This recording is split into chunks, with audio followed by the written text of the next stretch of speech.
Today's episode is another one from our archives that we did back in our first in-season in 2017. At that time, Terry Shea joined me weekly to do a series that we called The Game Plan.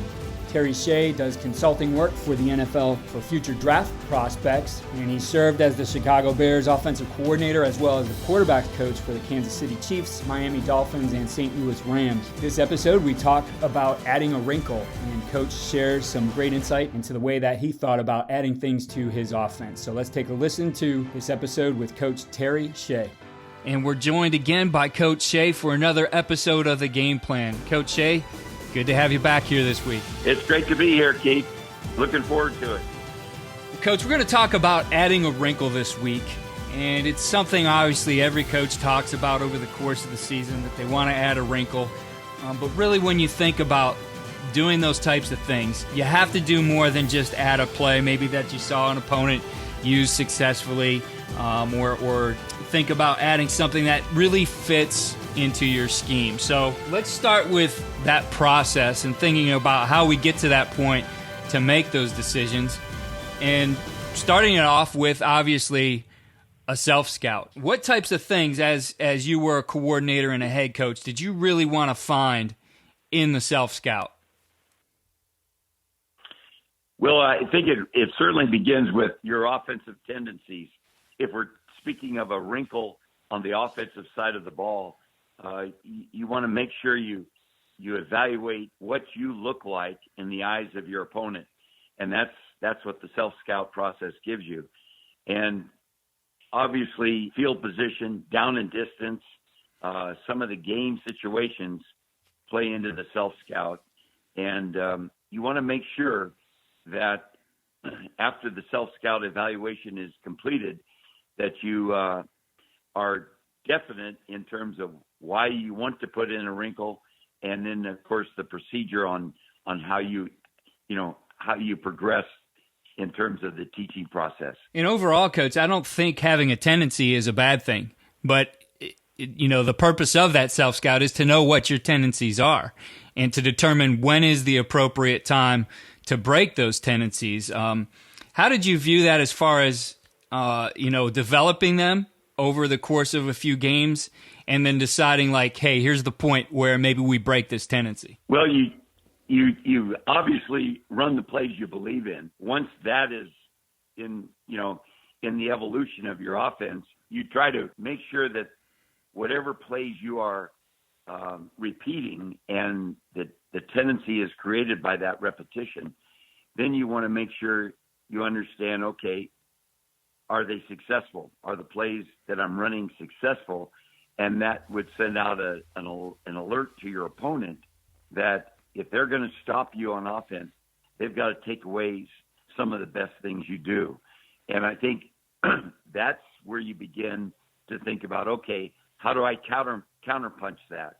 How do I come with a tendency breaker that capitalizes on the fact that these are the best things we do, knowing that your defensive opponent will conclude that as well, and then they'll obviously gear up to stop what you do best. And when you meet an opponent like that, you're in a chess match, and that's a good thing, because that means the quality of opponent is going to be right there on the field against you, and you counter that with obviously how you're going to enlarge your offense and add that wrinkle or two that will give you an edge. Coach, as you would go through a season and maybe you would face an opponent who you knew you could beat, did you feel that was an opportunity to maybe create some tendencies, knowing that, a game or two down the road, you're going to be facing a tougher opponent? Well, you always keep an eye out on who your next couple of opponents are. And yes, the strength of schedule can dictate that. Sometimes you present formations that create tendencies, and now you obviously can counter that against a stronger opponent. I think I reflect back to my NFL days, and I think this applies to any level of football. Our offense was always evolving, and you would put plays in each week that you felt helped the offense evolve with the idea that you wouldn't run those plays necessarily. You had enough offense to run, and you would put those plays in for maybe 2 or 3 games down the road, so that your own team, your own offensive personnel, would become very confident in the execution of those wrinkles. So we were always evolving the offense to where we wouldn't necessarily think that we were going to call the entire offense, but that each week you'd have offensive schemes or offensive ideas that would enhance your offense 2 games from that point or 3 games from that point. And that was a very intriguing and very effective way to put together an offense. We're in such a personnel driven sport that I think a lot of this depends on personnel. But is that something you feel a coaching staff can really start adding into their meetings even early in the season before they've developed some tendencies that, like, here's potentially a roadmap for this offense and some answers and things we want to develop as we go through the course of a season? Oh, I think that's a very sound way to approach developing an offense. There's a trick to developing an offense as the offensive coordinator or as the head coach, because you've got to make sure you don't, inundate your players with too much material, and then they become kind of soft in their thinking in terms of the definition of what you're trying to accomplish offensively. So that's in my opinion, Keith, I think that's the only way to evolve your offense, is to kind of give your guys a blueprint and, as you mentioned, a roadmap as to, okay, here's where we're going with our offense, but it doesn't mean that we have to apply those particular calls the very next week. But here's something that, the recall of a player is so critical. And when he can hear something for a second time, for a third time, I think he's more ready to execute. And that, I agree with that completely. I think that was always a focus for me as I would start thinking about adding a wrinkle to the offense. And obviously, you and I talk about offense quite a bit, but this certainly applies to the defense as well. But you have to focus on what you do best. So for me, it was always looking at, okay, let's say we're running one back power really well. Maybe we can add a fullback into the game. And with the way we taught our one back power, we really didn't have to change a lot in the concept, but it just added somebody to the blocking scheme. And it would give us potentially an advantage in running, let's say, against a team that likes to play a 4-2 box. Now we have an extra guy in the box. We have an extra blocker. That would be something that would be a good addition to us and an effective component in our offense without, like you said, without changing a lot for the players, that, we're able to integrate that by focusing on what we do best. No question about that. As long as you can evolve your offense in a fashion where the players hold on to the core principles of the play call and can execute that, obviously, at 100% efficiency, then you have a chance to add personnel into the mix. One thing I also learned, Keith, from, again, going back to my experience with Coach Bill Walsh, was that he would never have a run play in his offense unless he had a complementary play action pass or some kind of an action pass to that run. So, that's another way to evolve your offense, is to make sure your players understand that whatever they do with a certain run play in terms of their technique and their leverage and their body language, that same, body language and that same technique has to be deployed when they install a play action pass to complement it. So that was always the approach that we did at Stanford under Bill Walsh at that point. Yeah, that was something I certainly had learned from studying Bill Walsh and guys in his coaching tree, that if we were going to look for, like that example that I mentioned, let's say we were putting in a 2-back power, we certainly wanted to complement that with some kind of play action, whether it was a naked or a drop back play action, and always look for those opportunities to get the defense to start to adjust to that wrinkle. and then do something obviously to counter that wrinkle, like you said, with the play action pass. Yes, and you know what I'm seeing more often than I've ever seen when you watch the college teams play in this era of football is that they're complementing a lot of their run game with some kind of a screen pass that is deployed. And it doesn't necessarily have to be a 2-count or 3-count screen.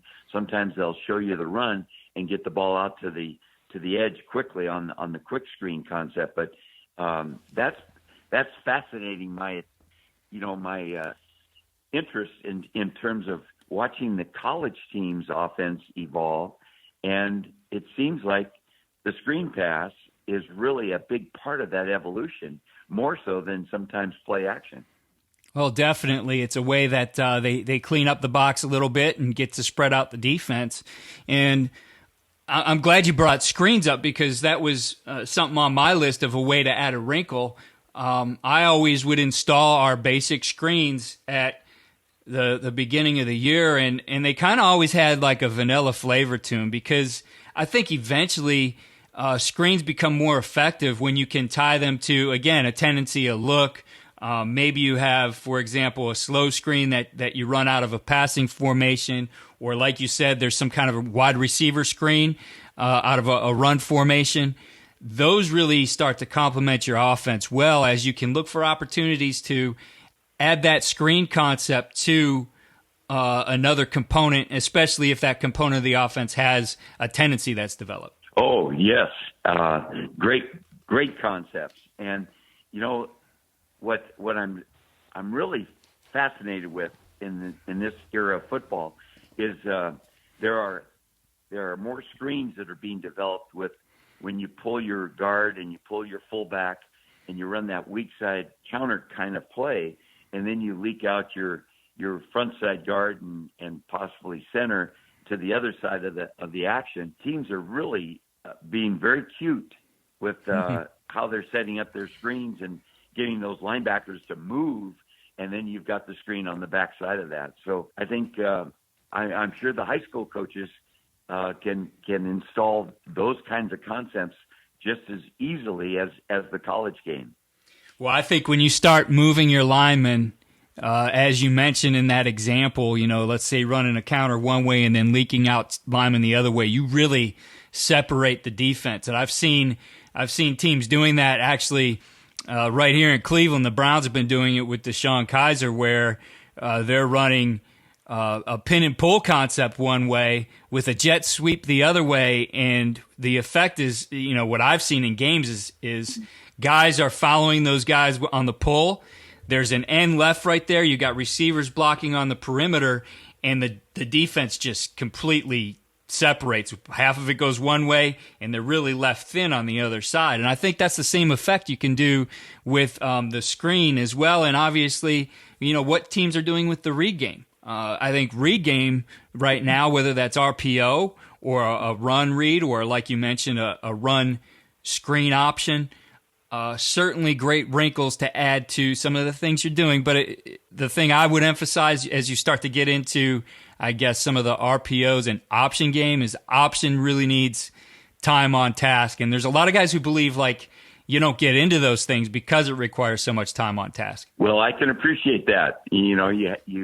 You have expensive plays, and then you have plays that you can execute at any point with your offense. So the expensive plays are very important for a coach to slow down his thought process and say, okay, is this worth the investment and practice time that you have to devote toward making those expensive kind of plays that add wrinkles to your offense, plays that you would call and you'd have confidence in.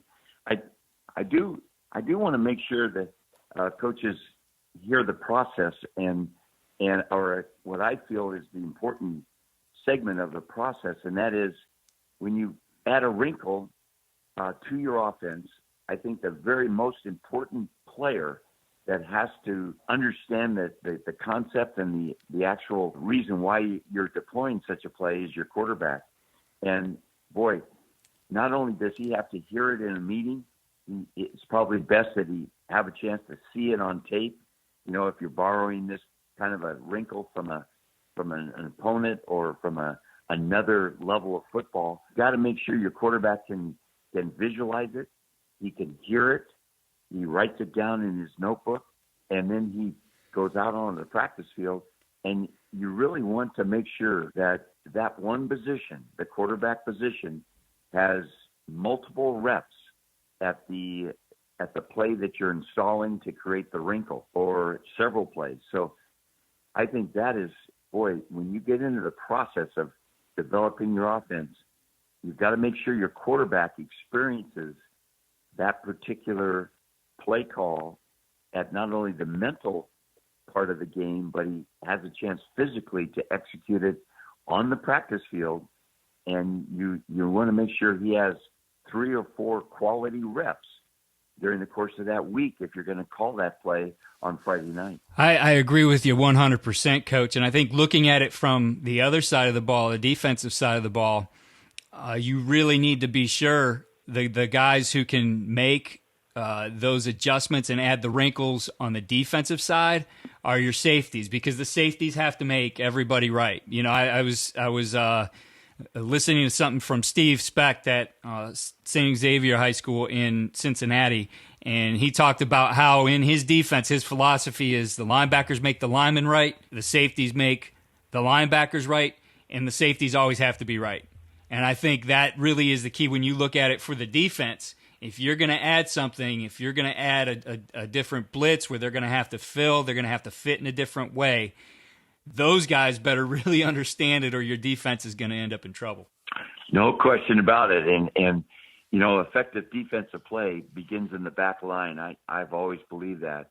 And so if you're a defensive-driven coach, you've got to have a real feel for what goes on in the back line, in the secondary. And that fits, so well into your thought process about the 2 safeties and their ability to adapt and adjust.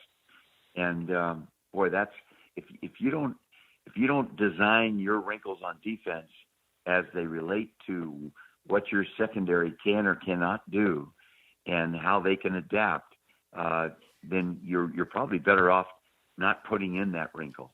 Yeah, definitely. And moving it back to the other side of the equation on the offense, one way I would always like to drive those safeties crazy was to add movement. And I think in some ways in our modern era of offense, where we've gone to up tempo and get up to the ball and snap the ball, we've lost a little bit of the art of moving people to really stress a defense. But what's interesting, there's a coach I talked to just the other week in Pennsylvania, has a very high-tempo spread offense, but he's really added motion back into it because he feels right now kind of defenses are used to running fast, but not as adaptive to dealing with the motion and movement and multiple shifts you might see. And I know that's something you did all the time in the NFL. I think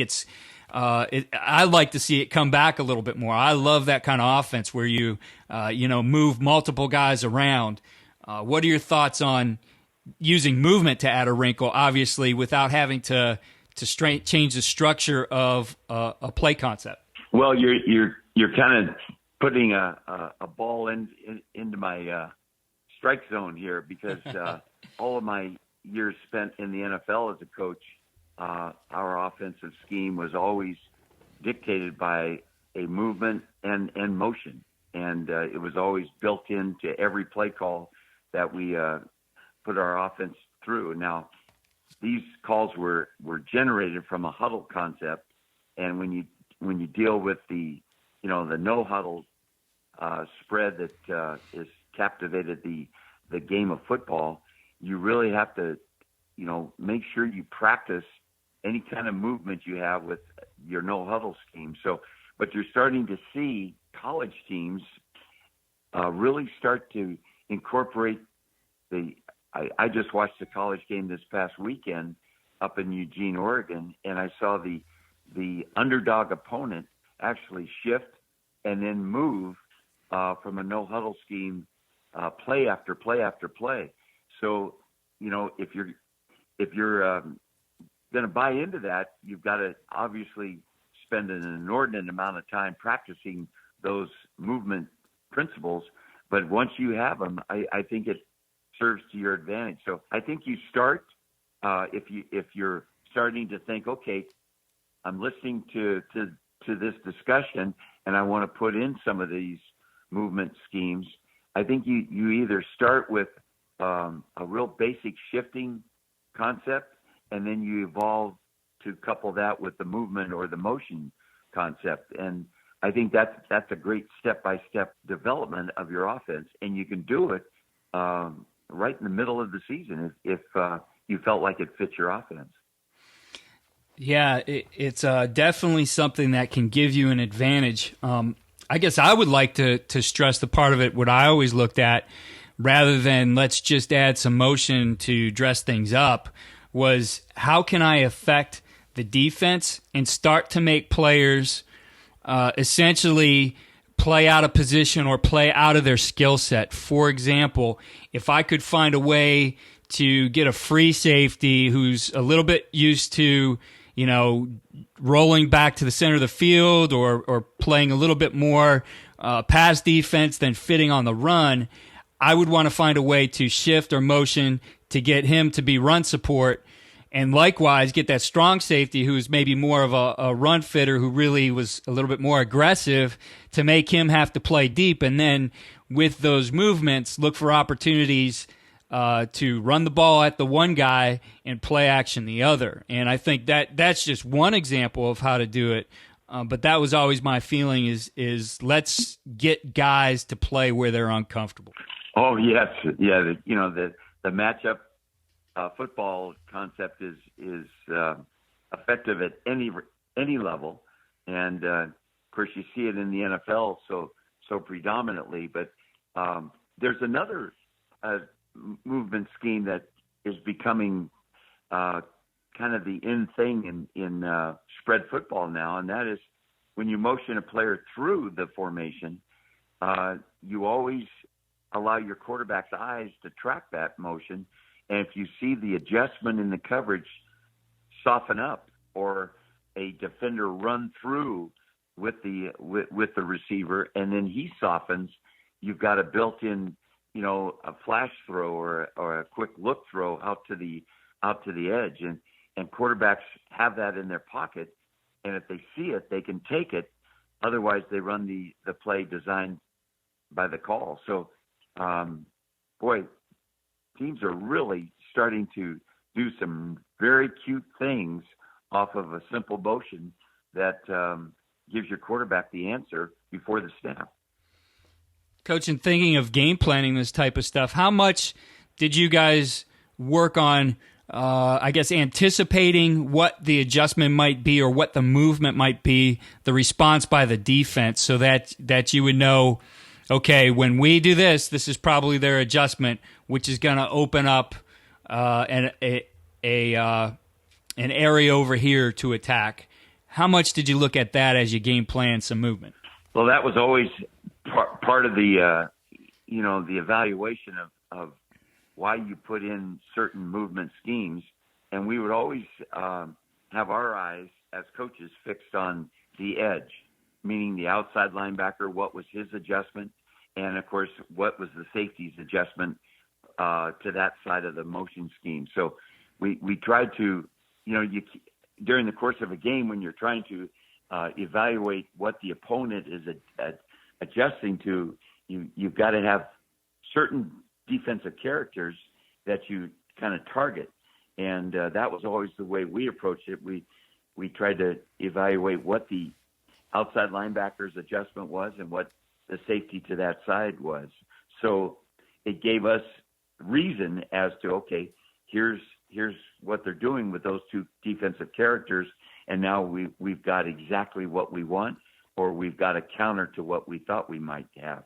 So I think it's important when you are in the process of playing in a game and the offensive play caller and his offensive staff are trying to adapt to what the defense is giving them, you want to make sure you have your eyes fixed on whatever defensive characters impact your play calling.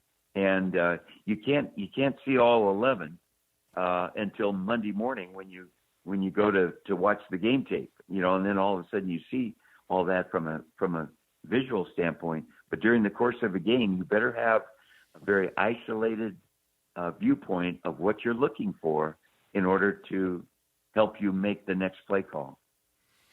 Well, Coach, this was a great discussion on adding a wrinkle. What would you offer as a few tips to our listeners that you would focus on these are the main things you really need to look at when you're adding a wrinkle in season? I believe it stems initially from your ability to self-scout your own offensive, firepower. And I think what you've got to do is take the plays that are most effective and most productive on your offense. And if you're going to add wrinkles to your game from week to week, you start to obviously combine your wrinkles with what you do best. And again, it comes back to, okay, if I put myself in the defensive thought process, if I'm going to win on defense, I'm going to take away what my offensive opponent does best, whether it be a personnel player. You might want to take away a certain receiver, or you take away a certain running back, or you make the quarterback beat you. Those are all the thought processes that go through a defensive scheme in their game preparation. So from an offensive standpoint, you better make sure you capitalize on what you do well, and then you add the wrinkles that will help your offense evolve. And then you want to make sure that you practice, and you walk through it, you drill it in a classroom, and then you make sure you give your quarterback enough reps when it comes to game time. You feel like you're going to be productive with your wrinkle or with your evolution. Coach, some great suggestions today on adding a wrinkle in season.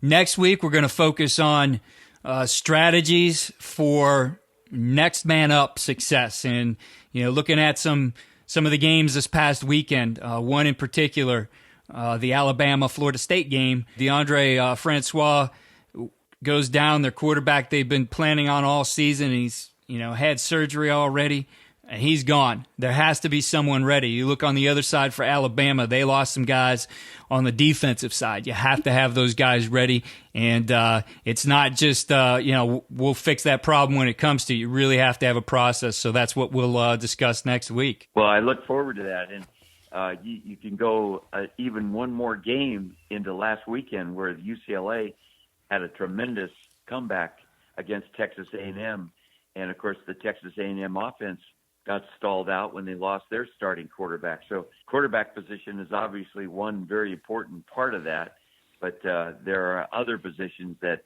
I'm sure we'll look forward to discussing next week that will impact a football game as well. Absolutely. Well, Coach, I look forward to it, and we'll do it again next week. Thanks, Keith. Have a great week. Good luck to you. Hopefully that was helpful and you gained some insight that can help you this weekend. And we'll continue through the season with you with more insightful information. Follow me on Twitter at Coach K. Grabowski, and follow all we're doing at coachandcoordinator.com.